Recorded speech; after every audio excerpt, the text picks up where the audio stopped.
Hello everyone, how are you doing today? I hope you are doing well.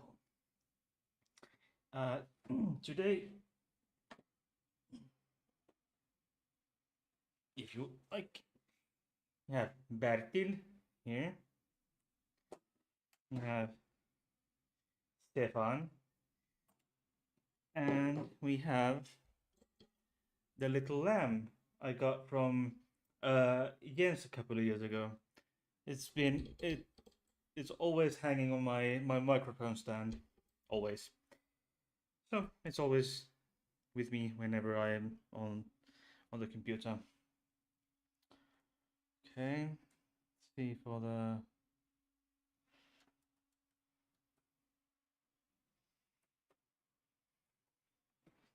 and why the fuck is the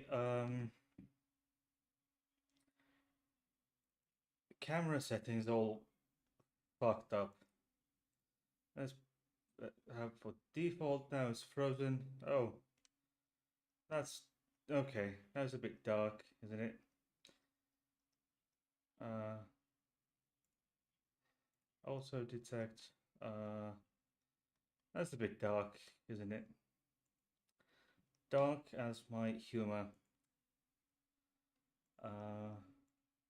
Oi, what? No, okay. There's something wonky. Okay. It's still a bit, fuzzy.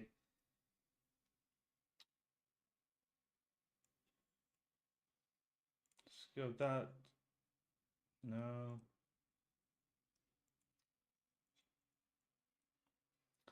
My apologies that I'm so sorry that I always have problems with my hmm, there. That's better. There, okay.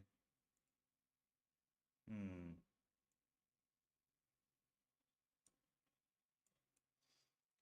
Okay, let's do that for okay. That's better. A lot better. I had the I think I had the exposure settings all fucked up. I need to, there's something wrong with my audio. Is the color profile now a bit better, maybe?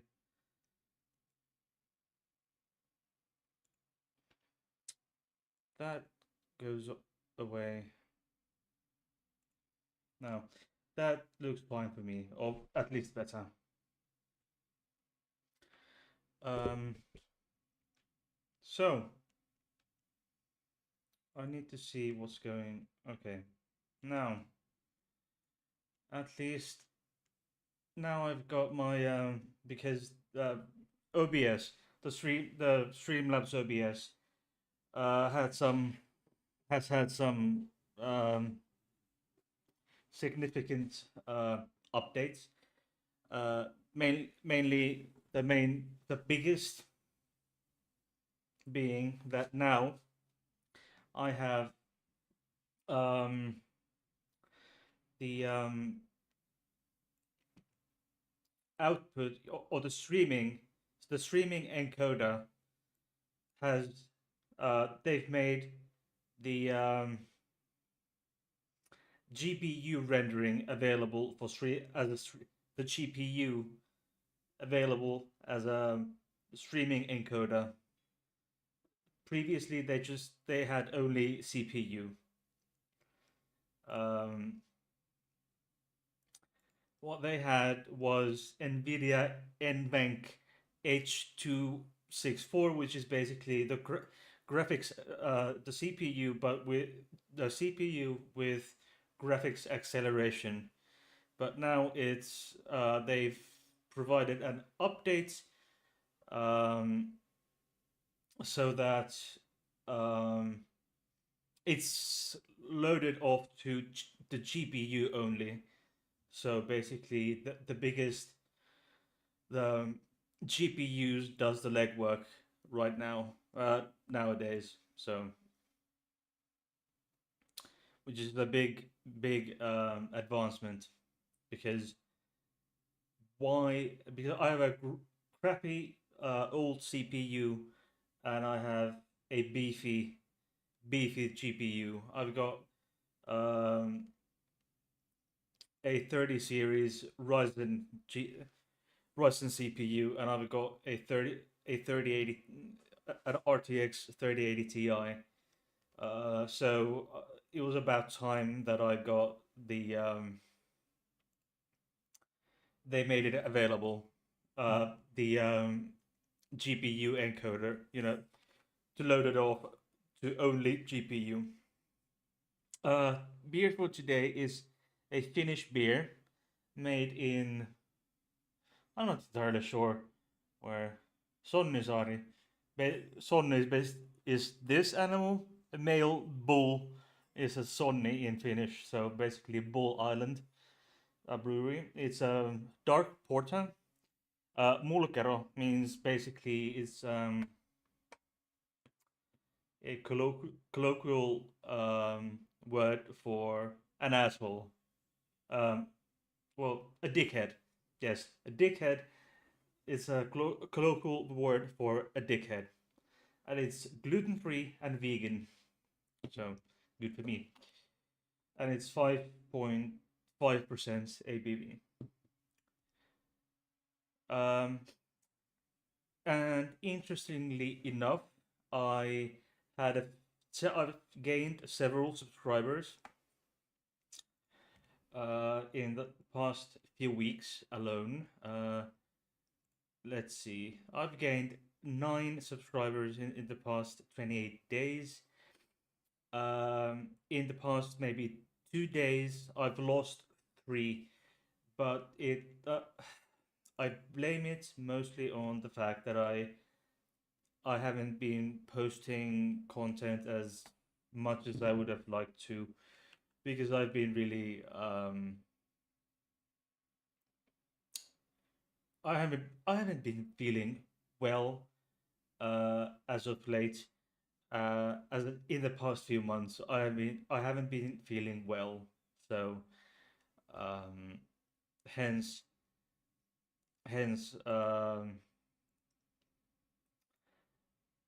I haven't been very active, and I got kind of a I worked so much on the Jennifer Fairgate video that I got sort of hangover, if you will, about it for it. It was really weird feeling. But here I am back live about actually what my channel is all about, LGBTQ plus. Now, the myth, for example, there are a few limits for example, trans people in sports. Um, for example, Cats is of the opinion that, for example, Cats can come in and correct me if I'm wrong, but as far as I can tell, he's of the opinion that trans women should not be allowed to compete um, in women's series because reasons. He has his reasons why.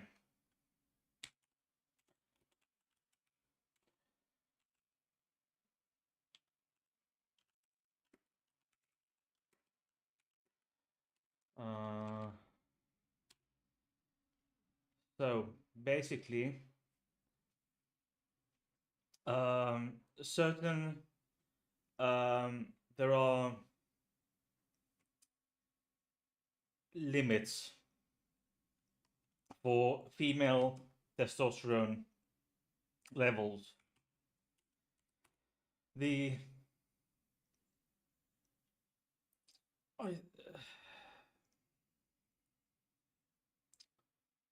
let's get the I lost the link. I'm sorry. Um, because there has have been cases with fe- female and intersex people competing in women's series. They haven't had um, they've had way too high testosterone levels. Now, the the World Athletics, or which was formerly known as International Amateur Athletics Federation and International Association of Athletics or Federations, or IAAF, has first published these limits, testosterone limits for um, women, uh, or well, for competing in women's series, uh, and because there are certain, besides being um, besides transgender women, there are a number of intersex conditions which cause hyperandrogenism, which means basically increased testosterone levels, which are there are at least three different congenital adrenal hyperplasia, uh, and 5 alpha reductase deficiency, androgen insensitivity disorder or syndrome, over testicular disorder. That is something that I've talked about on this channel before. Ovotestes is ovotesticular syndrome, or ovotestes is a condition where a person is assigned female at birth, but um, this condition is caused when the person's um, puberty will not start. And in these cases, this person, whereby has 500 or 5 to 600 have been confirmed cases around globally, where there is where this person is supposed to have ovaries, but this person has testicular testicles or testicular tissue in place of uh, ovaries. And there's PCOS, which is polycystic ovary syndrome, or polycystic ovarian syndrome, which is fairly common. It's actually the most common endocrine disorder in women of reproductive age. Um, there is adrenocortical carcinoma, luteoma of pregnancy, and 17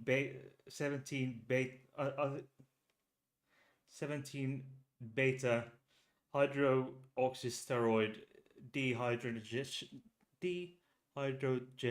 3 deficiency. It's a rare autosomal recessive disorder of sexual um, condition, and it's a cause of 46XY chromosome disorder of sex development. I think that is beta. Yeah, that's beta. Yeah. So these cause um, this would be just to mention a few. There are some of these conditions are with people who for who have XY chromosomes, and some have XX chromosomes. Now, athletes would be eligible uh, if testosterone levels is below 10 nanomoles per liter. Um, so that's fairly low, 10 nanomoles, because there for females it's 0. The average um, that's high for a cisgender female because the typical normal measurements are between 0.5 to 2.4 nanomoles per liter. Okay, where did I've lost my links. But anyway, there is um, it's a known fact that the testosterone limits the testosterone levels that transgender females have is around the same as uh, as um, cis women do. Um, Basically, the the typical male is testosterone levels are about 300 to 1,000 nanograms per. Yeah, I'm depending on source. I'm using nanomoles and micrograms. Let's say let's see how much that is. Okay, sorry.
So what I could find, yes.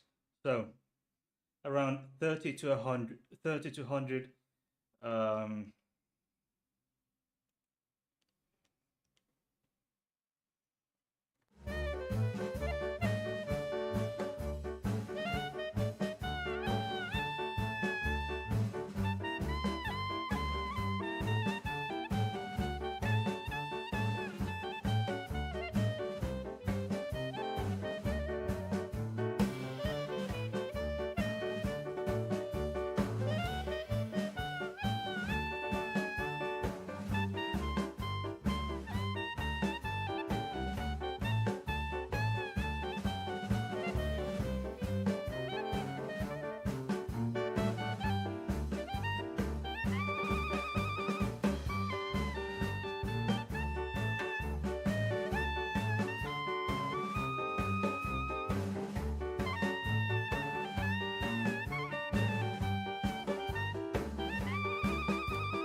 Yes, so I finally found a reliable conversion rate.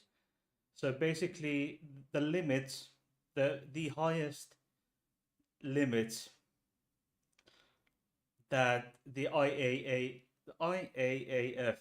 has was 10 nanomoles per liter, and that is about 290 uh, nanograms per deciliter, and that is way off because that is uh, the lowest that, depending on age, that a man, an adult male would have is 270 to 1,000 nanograms per liter.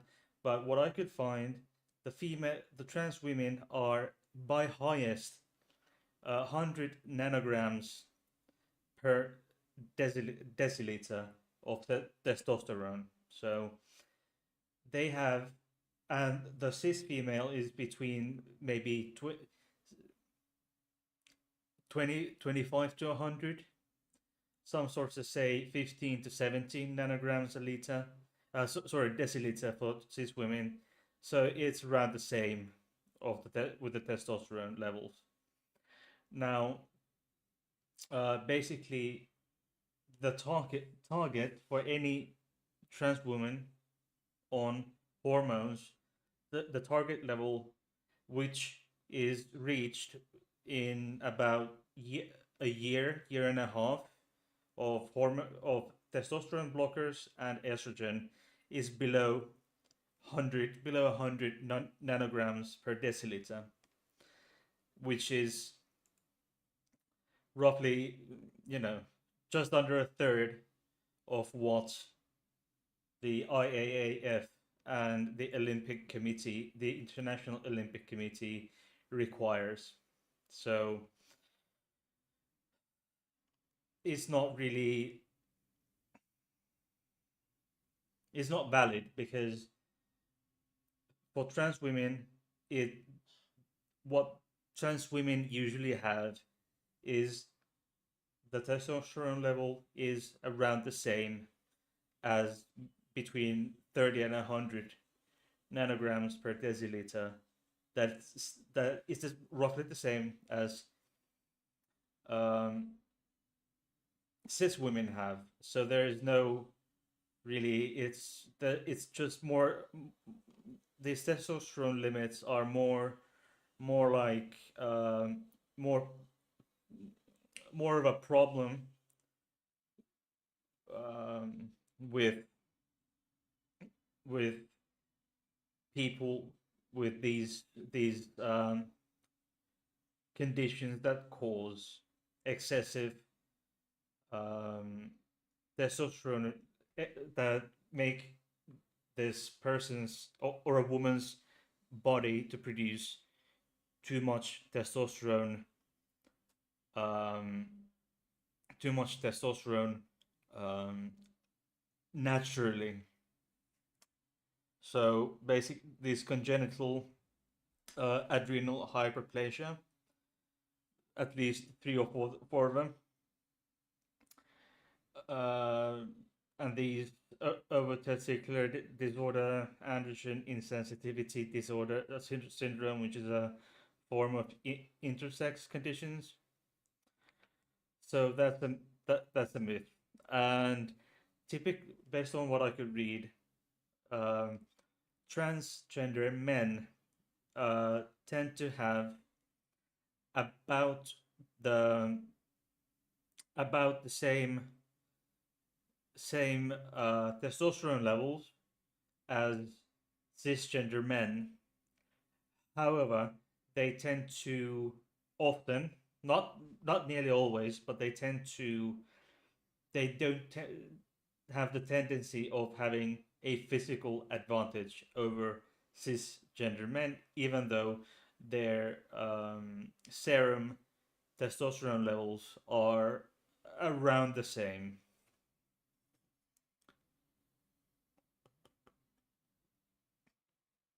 Damn, this is quite decent. Hmm. And I can tell you that the last time I got my testosterone and estrogen levels done or tested, my testosterone level was uh, significantly below. It was significantly below 100 nanograms per nanograms per uh, deciliter. It was something. It was in the low 40s, high 30s, low 40s, about or thereabout in nanograms per deciliter, which is on in the middle of the values given for a female. You know the the range of a typical female. So there you go. And my estrogen was something around 300. Uh, whereas postmenopausal women tend to have uh, sorry, my level was 300, 400. I can't remember the unit, but then menopausal, postmenopausal women have like 100, or between 100 and 200, and I had like three and a half, 400. So, and it's about the same. And it depends on the source, um, whether or not transgender women have an advantage over cisgender women. Uh, some do, some don't. But the general rule of thumb, um, I'm not entirely sure. I mean, I've read so much uh, for and against, you know, whether or not they do. That's how it is. So the thing is that there is no evidence that transgender women would have their hormone levels would be close, because there was I saw a straw man saying that trans women just that there are trans women who just there are people who just say, oh, they just a guy just says I'm a woman and then does nothing and just starts using women's social spaces. But this is not the case. Uh, this is not really the case, and that they have that presumably trans women would have some um, that would we would have some permanently stable testosterone level. No, that is not the case. That is not the case. By the way, just leave me comments and leave me a like and subscription. Check the links.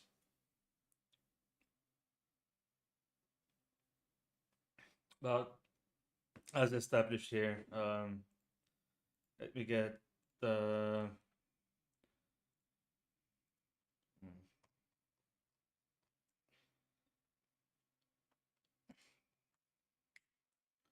That's let's see where the that's from about testosterone levels and testing from the University of Rochester, and let's see.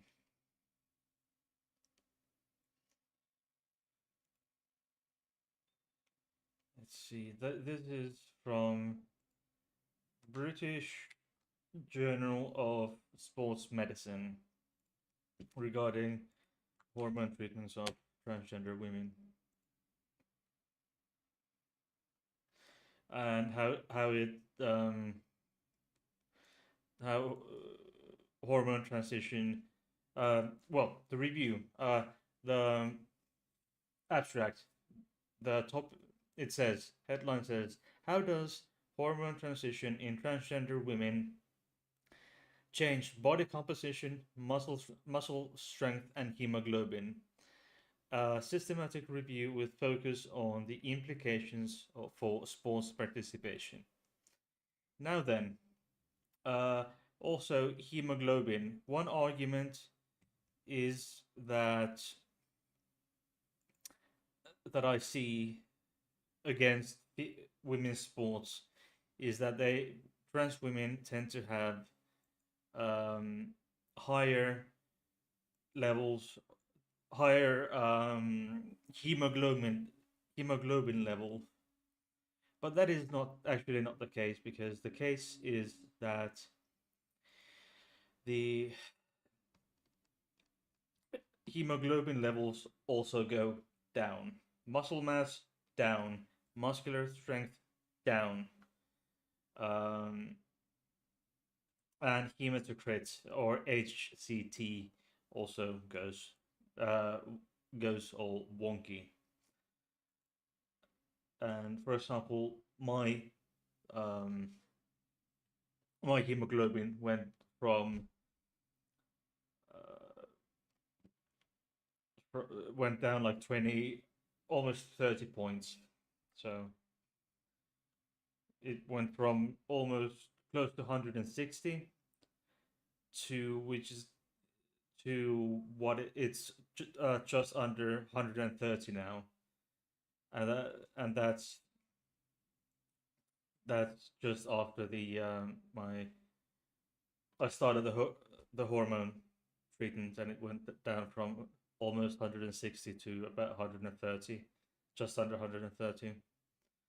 Though I must admit that 3 years ago I quit smoking, but 3.5 years ago I quit smoking, but that didn't affect my hemoglobin levels.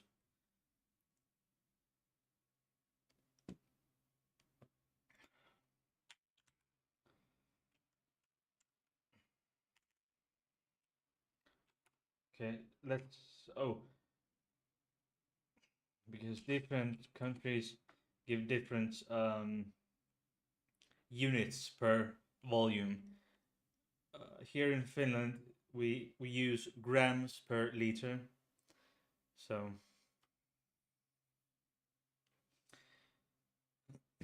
my hemoglobin was really high for a woman. Um, it was more typical for a male than female, but then it went down. And now that I don't actually, as a trans female, I don't have periods, but if I did, it would be a problem, because I would assume that it would that during periods it would dip even lower, and it would cause problems, because my mother had uh, had some, she had to be in, you know hemoglobin drips every now and then. So that's well, that's out there now.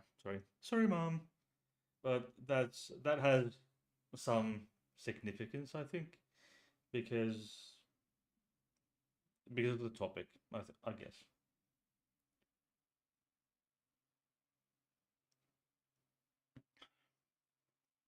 By the way, now that I've been babbling on for over half an hour, how have you, my dear viewers, been? It's been a while.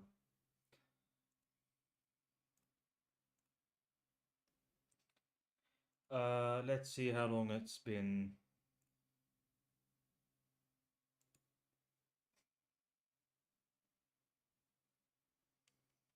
Yeah, well, it's been. I was live just last Thursday, but before that, it was it was a few weeks. There will be interesting. There will be timetable changes. There will be timetable changes because my work schedules are changing. Surprise, surprise. But regardless, there will be certain changes as of uh, beginning of beginning of June, because I'm transferring to another unit. So, and my work schedule, with the same employer, and my work schedules are going to be turned upside down because I'm going to start the night shifts again, and I'm going to be only night shifts. So no day shifts. So I have to adjust with the timetables,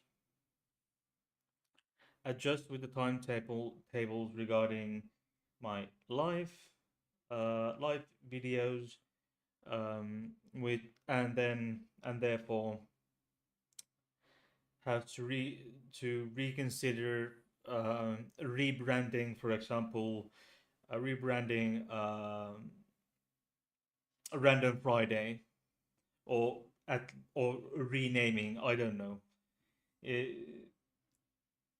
the the show will remain as is.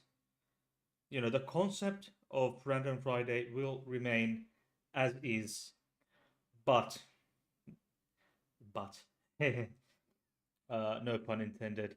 And then, but I have to readjust the timing and possibly the name. Well, most likely the name, because if I work on Friday, I cannot stream. If I work the Friday Saturday night, I cannot stream on Friday. If I work the Friday Saturday night, because my shift starts uh, usually 8:45 p.m. and ends 7:15 a.m. or something like that. So I have to reconsider the timing and the name, but the but the concept of the show will remain the same. And regarding the true crime episodes, I may have a well, let's say that I have a topic, but that requires a lot of um, work again, because it's from even from further back in history. Um, it's from early 70s. Let's see.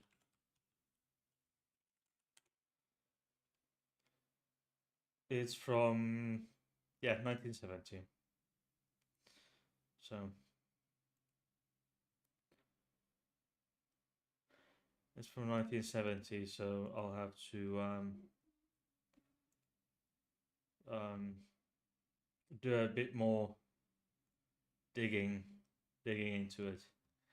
Well, of course I have to dig into it, but uh, it's gonna be um, a bit more difficult. They make certain, um, for example, the Finnish Wikipedia article of it says that claims for as a as a fact that the person is from a certain city in a certain country, uh, because because reasons. Um, so because some isotope testing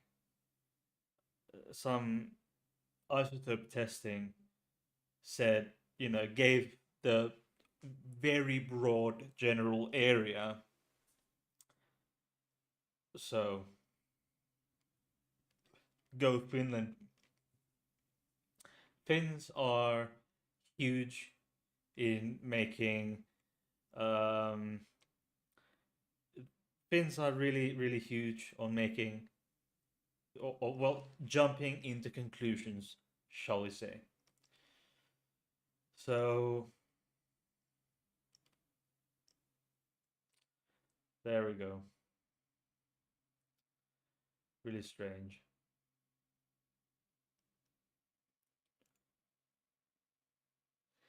And if you, for example, there's when I Google it, there's a on top there's a row of these are also searched, or these are also researched or searched on Google with people who people who Google this could also Google this. And when it comes to the name of Jack the Ripper, it shows the picture of Johnny Depp. There we go.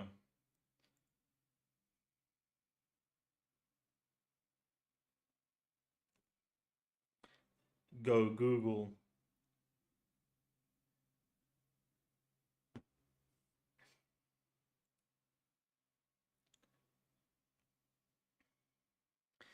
And there's a Finnish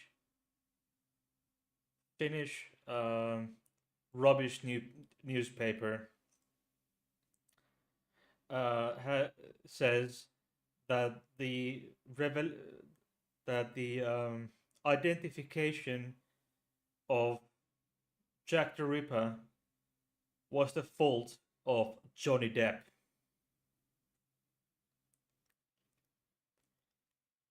There we go.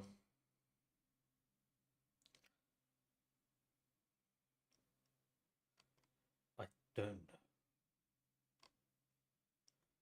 So it's really weird.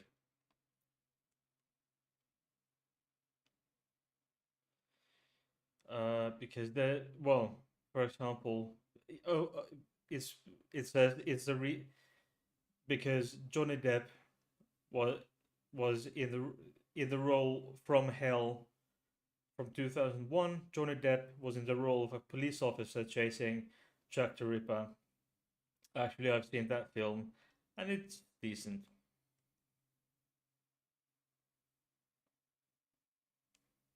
Oh, there we go.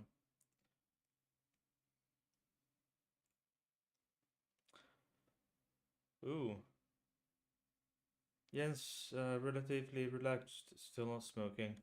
Excellent. I'm glad you've stayed clear of smokes. Linda says, ha ha ha. Well, Johnny Depp. Who who knew? Maybe Johnny Depp is a time traveler. Who knows?